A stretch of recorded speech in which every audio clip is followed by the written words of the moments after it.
नमस्कार साथियों, मैं महावीर सिंह राठौड़ वाईफाई समर्पण के यूट्यूब चैनल में आप सभी का अभिनंदन।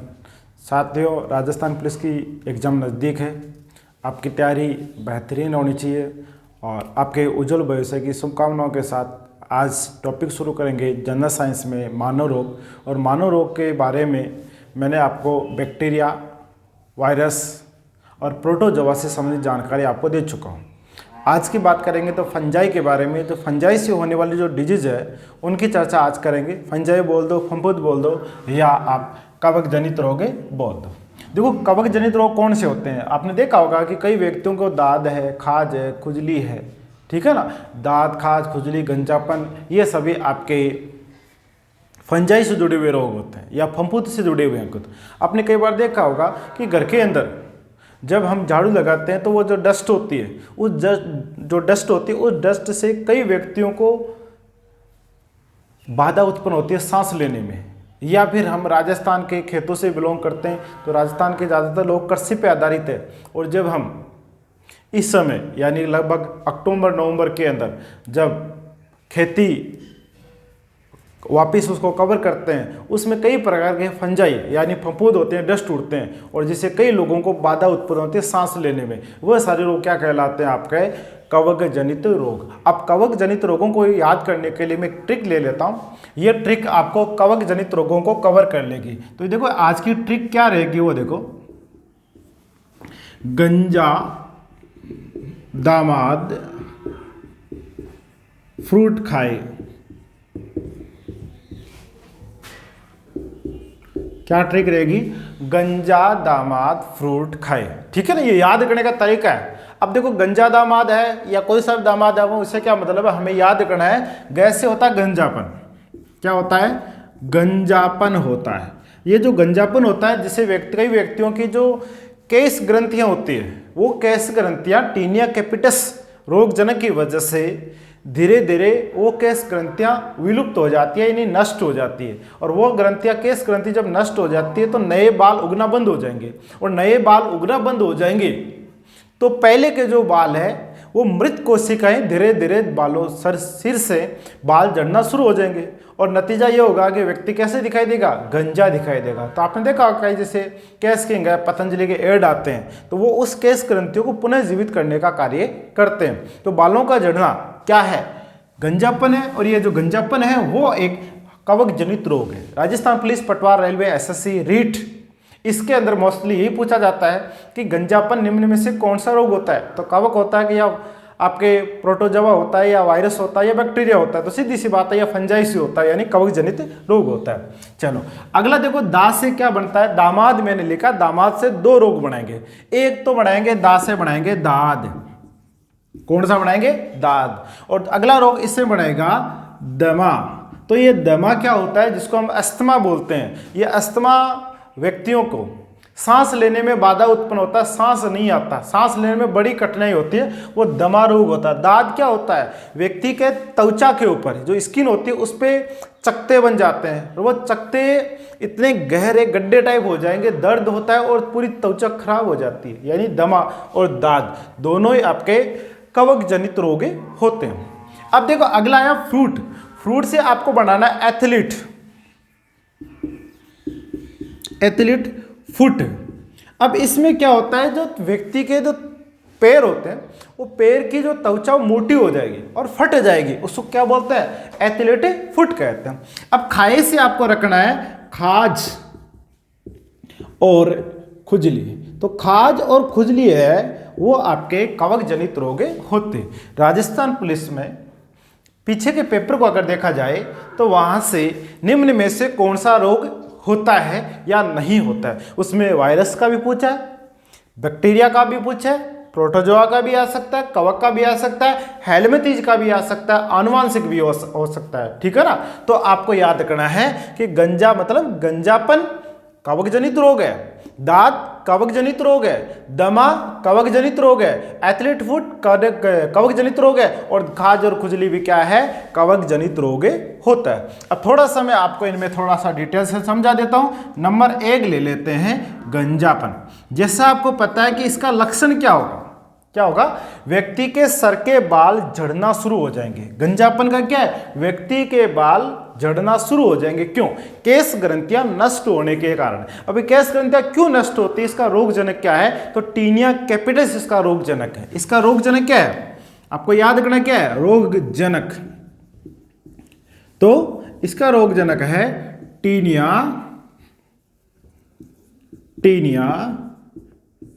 कैपिटस।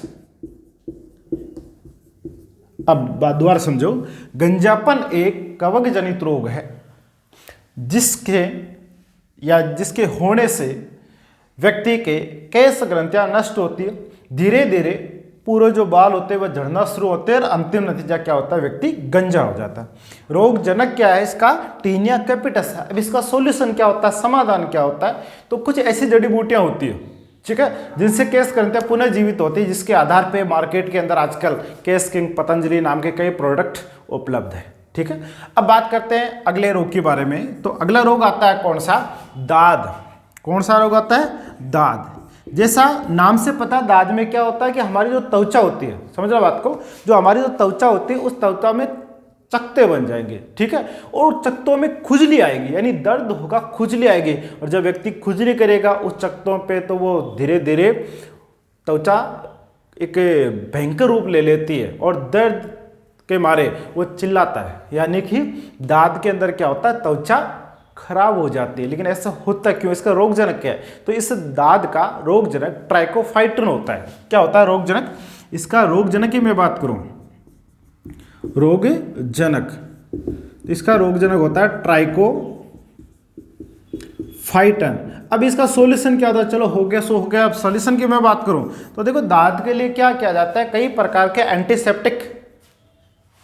एंटीसेप्टिक क्रीम आती है और नीम के पानी से भी इसको धोया जाता है। तो ये सारे इसके सॉल्यूशन होते हैं। अगला रोग आता है आपका, कौन सा रोग आता है, दमा।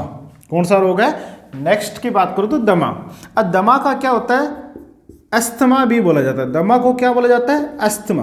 अब देखो अस्थमा ये सब क्यों होता है, तो व्यक्ति के सांस लेने से वातावरण के अंदर कुछ ऐसे फंजाई होते हैं जो श्वसन क्रिया के माध्यम से हमारे शरीर में चले जाते हैं और फेफड़ों में जाके एक जाल का निर्माण कर लेते हैं, जिससे सांस लेने में कठिनाई होती है। उसे हम दमा कहते हैं। और जो दमा रोग होता है ये बड़ा ही खतरनाक रोगों में आता है, व्यक्ति के बुरी तरह से जकड़ देता है। बॉडी का जो इम्यूनी सिस्टम होता है, शरीर का जो प्रतिरक्षा तंत्र होता है, उसको बुरी तरह जकड़ लेता है। लेकिन ऐसा होता क्यों है, ये होता है एवर्जेलियस फ्यूमिगेट्स नामक रोगजनक की वजह से। दमा का रोगजनक क्या होता है, रोगजनक, तो इसका रोगजनक होता है एवर्जेलियस फ्यूमिगेट्स। इस रोगजनक की वजह से कौन सा रोग होता है, अस्थमा कह दो या दमा रोग कह दो। तो गंजापन हो गया, दाद हो गया, दमा हो गया। अगला रोग आता है आपका एथलीट फुट। कौन सा रोग आता है, एथलीट फुट। अब देखो नाम से पता, फुट का मतलब क्या होता है, पैर होता है। फुट का मतलब क्या होता है, पैर। तो आप ऐसा कह सकते हो पैरों की जो त्वचा होती है वो मोटी हो जाएगी। देखो फुट का मतलब पैर, तो पैरों की त्वचा मोटी हो जाएगी और मोटी होकर वो फटना शुरू होती है, ठीक है ना। तो मोटी त्वचा फटती है तो दर्द होता है, ठीक है ना। ये किस में होता है, एथलीट फुट में। ऐसा क्यों होता है, किस वजह से होता है, तो टीनिया पेडिलस इसका रोगजनक होता है। तो टीनिया पेडिस की वजह से आपको एथलीट फुट होता है। तो इसका रोगजनक क्या है, टीनिया पेडिस। इस रोगजनक की वजह से कौन सा रोग होता है आपका, एथलीट फुट होता है। और अंतिम आगे क्या बचाता है, खाज और खुजली को मैं एक साथ लिख देता हूं, खाज और खुजली। अब देखो खाज खुजली क्या होता है, व्यक्ति की जो त्वचा होती है उस त्वचा में खुजली आती है, ठीक है ना। यानी एक विशेष प्रकार की, आप ऐसा कह सकते हो कि हमारी जो त्वचा होती है संक्रमण के प्रभाव में आने से, ठीक है ना, तो वो खाज और खुजली आती है और वो खाज और खुजली पूरी बॉडी में यानी आगे से आगे बढ़ती रहती है। तो ऐसा क्यों होता है, ऐसा खाज और खुजली आने का वजह क्या होती है, किस वजह से आता है, तो इसकी जो रोगजनक होता है, किसका रोगजनक बता रहा हूं मैं, खाज और खुजली का जो रोगजनक होता है वो एगेरिकस होता है। क्या होता है, एगेरिकस एस्केबिच, रिकस एस के बीच, इस वजह से आपके शरीर में क्या आती है, खाज और खुजली। यह था आपका कवक जनित रोग। याद रखने का तरीका, गंजा दामाद फ्रूट खाए। Rajasthan police, Patwa railway, SSC, Delhi police के अंदर इतना पर्याप्त है कि आपको याद रहना चाहिए कि कौन सा रोग होता है बस। जैसे गंजापन, दाद, दमा, एथलीट फुट, खाज, खुजली, ये सभी कवक जनित रोग होते हैं। अगर आप रीट की तैयारी कर रहे हो, आप अच्छे लेवल की और तैयारी कर रहे हो, बड़े लेवल की तैयारी कर रहे हो, तो आपको रोगजनक याद रखना है। रोगजनक क्या है? गंजापन का रोगजनक टीनिया कैपिटस, दांत का रोगजनक ट्राइकोफाइटन, दमा या अस्थमा का रोगजनक एवर्जिलियस पिमिगेट्स, और एथलीट फुट का होता है आपका टीनिया पेडिस, और खाज और खुजली का होता है एगेरिकस। ये आपके कवक जनित रोग है। अगले के अंदर हम लेते हैं कवक जनित रोग कंप्लीट है, फिर लेते हैं हेलमेथिज। और हेलमेथिज दो ही होते हैं, एक तो नारू रोग होता है, एक हाथी पांव होता है। तो अगली बार बात करूं मैं आपके कवक जनित रोगों की बात करेंगे, हेलमेथिज रोगों के बारे में। और हेलमेथिज रोग दो ही है, नारू रोग और हाथी पांव रोग। और राजस्थान के अंदर अगर आप कला संस्कृति और इतिहास पढ़ते हो तो राजस्थान की जो परंपरा है या राजस्थान का जो गौरव है, तो यहाँ के प्राचीन बने हुए महल, किले, ये आपको फेमस है, ठीक है। और अपने राजस्थान के अंदर हवेली को हेली बोला जाता है। क्या बोला जाता है? हेली। अपने राजस्थान के अंदर बड़ी बड़ी जो हवेली होती है उनको अपने शॉर्ट भाषा में हेली बोला जाता है। और हेली के ऊपर एक नारू नाम का आदमी है, उसका हाथी उस हवेली पे चढ़ गया। आप उसको याद करने का तरीका मैं बता देता हूं। हेली पर नारू का हाथी, बस ये आपको इसकी ट्रिक हो जाएगी। तो इसमें करना क्या है से बनेगा हेलमेथिज रोग। कौन सा रोग बनेगा? हेलमेथिज, हेलमेथिज, ठीक है। अगला रोग आता है आपका, ना से बनता है नारू रोग। कौन सा रोग है? नारू रोग। और हा से क्या बनेगा? हाथी पांव रोग। बस दो ही रोग है, नारू रोग है और हाथी पांव रोग है। दोनों ही क्या है? हेलमेथिज रोग है। इसलिए ट्रिक क्या बन गई इसकी? हेली पर नारू का हाथी, यानी कि नारू रोग और हाथी पांव रोग है वो हेलमेथिज रोग होता है। और नंबर 1 ले लेते हैं, कौन सा? नारू रोग। जो नारू रोग होता है वो गंदे पानी से होता है। किससे होता है? गंदे पानी से होता है। और इस रोग का दूसरा नाम होता है बाला रोग। नारू रोग का दूसरा नाम क्या होता है? बालू रोग। तो आपने देखा होगा कि प्राचीन, आजकल तो नहीं होता है, बिल्कुल मुक्त हो गया भारत से, लेकिन प्राचीन समय के अंदर बरसात का पानी, गंदा पानी, नालियों का पानी इकट्ठा हो जाता था, उसकी वजह से रोग होता था नारू रोग। इसको बाला रोग भी कहा जाता है। इसका जो रोगजनक होता है वो ड्रेकन कुलस, बहुत खतरनाक रोगजनक होता है इसका। तो रोगजनक नारू रोग का बता रहा हूं मैं, ड्रेकन कुलस। अब ये ड्रेकन नाम तो आपने कई बार सुना ही होगा, जो चीन के भारत का विवाद पढ़ते हो उसमें ड्रेकन का नाम तो सुना ही होगा, बड़ा खतरनाक होता है, ठीक है ना। और इसका पूरा नाम क्या हो जाएगा रोगजनक था? ड्रेकन कुलस मेडिलस, मेडिनेलिस इसका रोगजनक होता है। इसके अंदर क्या होता है कि मनुष्य के शरीर के अंदर से जब गंदा पानी पीते हैं और नारू रोग हो जाता है, तो शरीर के अंदर से जैसे अपने कीड़े निकलता है ना, उस टाइप का एक लार्वा टाइप का निकलता है। यानी बड़ा खतरनाक रोगों में से व्यक्ति की जान लेता है, जानलेवा रोग है नारू रोग। लेकिन वर्तमान समय में ऐसा नहीं है, क्योंकि भारत ने काफ़ी अच्छी इस स्वास्थ्य के अंदर उपलब्धियां प्राप्त कर ली। तो अगला आता है आपका कौन सा रोग? हाथी पांव। और हाथी पांव रोग का दूसरा नाम क्या होता है? फाइलेरिया। अगला नाम क्या है इसी का? फाइलेरिया। अब देखो इसमें क्या होता है, नाम से पता है पांव। पांव क्या होता है? पैर। हाथी का मतलब क्या होता है? बड़ा। यानी कि जो मनुष्य के पांव होते हैं वो हाथी के पांवों की तरह सूज जाते हैं। हालांकि हाथी के पांव तो बहुत बड़े होते हैं, लेकिन मनुष्य की तुलना में वो भी काफ़ी बड़े दिखाई देते हैं। आप ऐसा कह सकते हैं कि जब किसी व्यक्ति को हाथी पांव रोग होता है, उस व्यक्ति के नींद लेने के बाद में, बात को समझना, नींद लेने के बाद में व्यक्ति के पैर, हाथ और वृषण, ये सभी सूज जाते हैं और सूज के मोटे हो जाते हैं। इसी वजह से इसका नाम हाथी पांव रोग पड़ा। ये हाथी पांव रोग है, इसको फाइलिया भी कहा जाता है। अगली बात, इसकी रोगजनक की बात करें तो इसका होता है क्रेमीसचेरिया ब्रैकियोफाइटा। इसका रोगजनक क्या होता है? रोगजनक क्रेमीसचेरिया ब्रैकियोफाइटा, ये इसका रोगजनक होता है। यह होता क्यों है, किस वजह से होता है? तो ये मच्छर की वजह से होता है। हाथी पांव होता क्यों है? तो ये मच्छर की वजह से होता है। और ये मच्छर का नाम क्या है? एडिज मच्छर। इस मच्छर का नाम क्या है? एडिज मच्छर, ठीक है ना। तो देखो हेलमिंथेस रोग कौन कौन से है? नारू रोग और हाथी पांव रोग।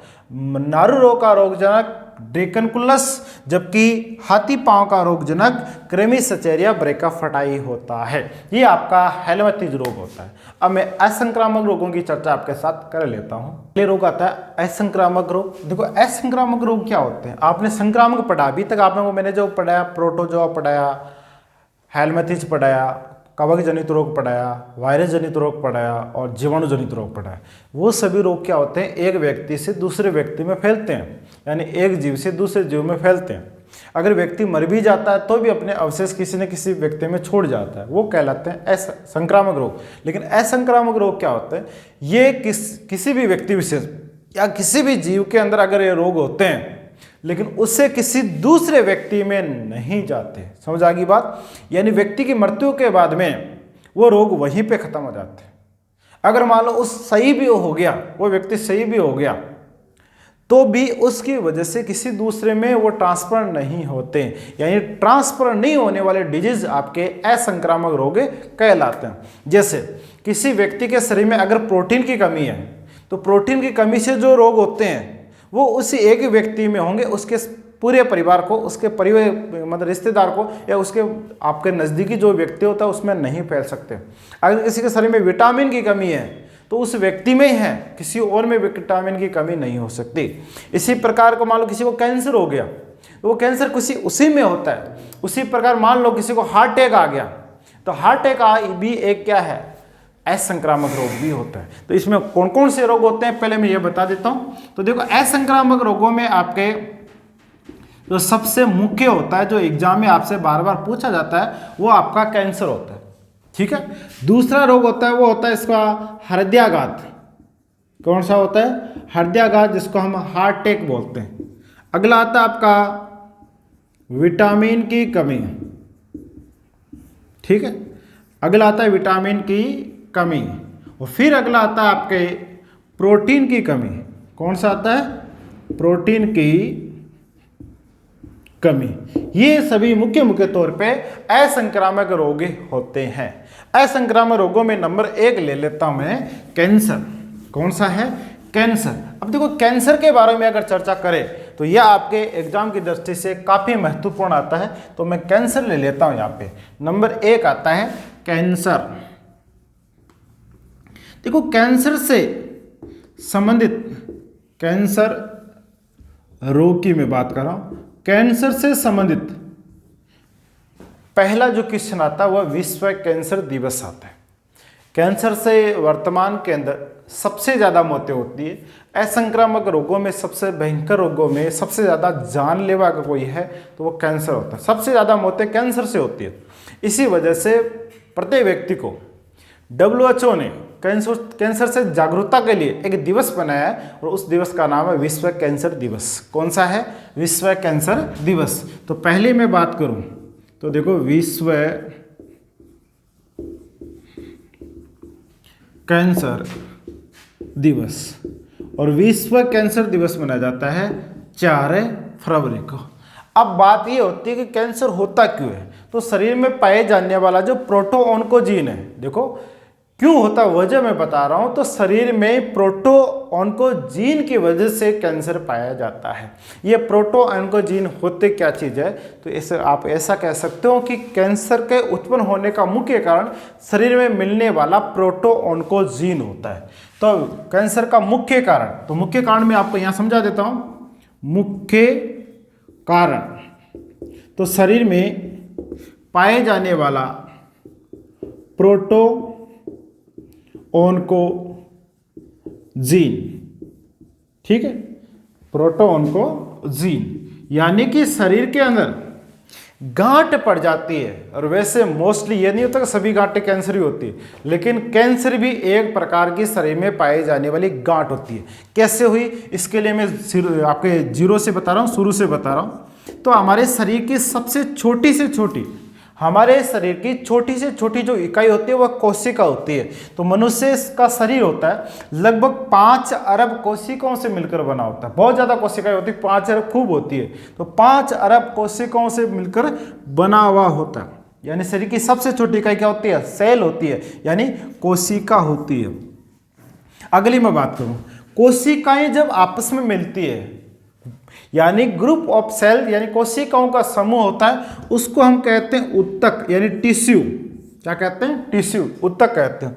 उत्तक 4 प्रकार के होते हैं मनुष्यों में। उत्तक यानी एक तो होता है जंतुओं के उत्तक, एक होते हैं पादपों के उत्तक, और हमारे सिलेबस में जंतुओं के उत्तक है और जंतुओं के उत्तक होते हैं 4 प्रकार के, ठीक। अब उत्तक आपस में मिलते हैं, उत्तकों का समूह है जिसको हम कहते हैं, तब किसका निर्माण होता है, तो शरीर में अंगों का निर्माण होता है। यानी उत्तक मिलकर किसका निर्माण करेंगे, अंग। ऑर्गन की बात करूं, अंग के अंदर जैसे आपके कान है, नाक है, आंख है, हाथ है, पैर है, हार्ट है, ये सभी आपके क्या है, ऑर्गन ही है। और विश्व अंगदान दिवस 13 अगस्त को आता है, ठीक है। ये ऑर्गन हम क्या करते हैं, डोनेट करते हैं, तो अंग हो गया। और एक समान काम करने वाले अंगों का समूह है, एक समान काम करने वाले अंगों का समूह शरीर का तंत्र कहलाता है। क्या कहलाता है, और तंत्र, और शरीर में तंत्रों का समूह शरीर कहलाता है। बात आएगी समझ में। तो शरीर का निर्माण किससे हुआ, कोशिकाओं से। कोशिकाओं से किसका निर्माण, उत्तक से। उत्तकों से किसका निर्माण, अंग का। और अंगों से तंत्र का, और तंत्र से शरीर का।